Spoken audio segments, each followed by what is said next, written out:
What a fantastic spectacle this 2022 Women's World Cup has been. Congratulations to Australia on winning yet another World Cup title. They have been fantastic throughout the tournament. And apart from that, we have seen some very good and quality cricket from all the sides during this Women's World Cup 2022. Here are some of my favorite moments. The first one would be the performance of the West Indies women's team. What a phenomenal tournament they had. No one expected them to be in the semi finals, but yet they were one of these semi finalists. The first game they had against New Zealand was a nail biter, and it was just a demo of what this World Cup had for us in the offing. The second game, they caused a huge upset, as we can say, against England by beating them, by defending a modest score, and they made it all the way to the semi finals. Deandra Doughton was fantastic on the field with the bat. Hayley Matthews also did a very good job for the West Indies. Overall, the West Indies entertained everyone thoroughly in this ICC Women's World Cup. Bangladesh getting their first win in World Cup history. The Bangladesh women's team scripted history by defeating Pakistan and rejoicing their first ever victory. Their bowling and fielding was fantastic, and they have all the capability come back as a better side in the future World Cup events. The next one would be the 124 run 7th wicket partnership between Sneh Rana and Pooja Vastrakar. India were in huge trouble, having lost 6 wickets for just 120 to 30 runs in their first outing against arch rivals Pakistan.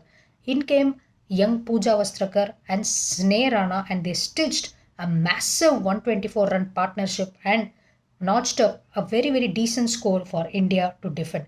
That really showed us the depth that the Indian team has in its batting. Indian vice captain Harmanpreet Kaur had an excellent World Cup by having scored 318 runs in 7 innings at an average of 53.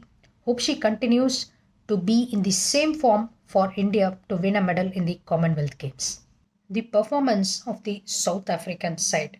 We all knew South Africa were gonna be dark horses, but stunning performances against India and top sides even like England really did their team a world of good. It was they played an exciting and aggressive brand of cricket with Laura Wolwart, Chloe Tryon, Marison Cap, and even Shabnam Ismail stepping up big time. It was fantastic to see the Proteas women going all the way into the semi-finals. I have probably saved the best for the last.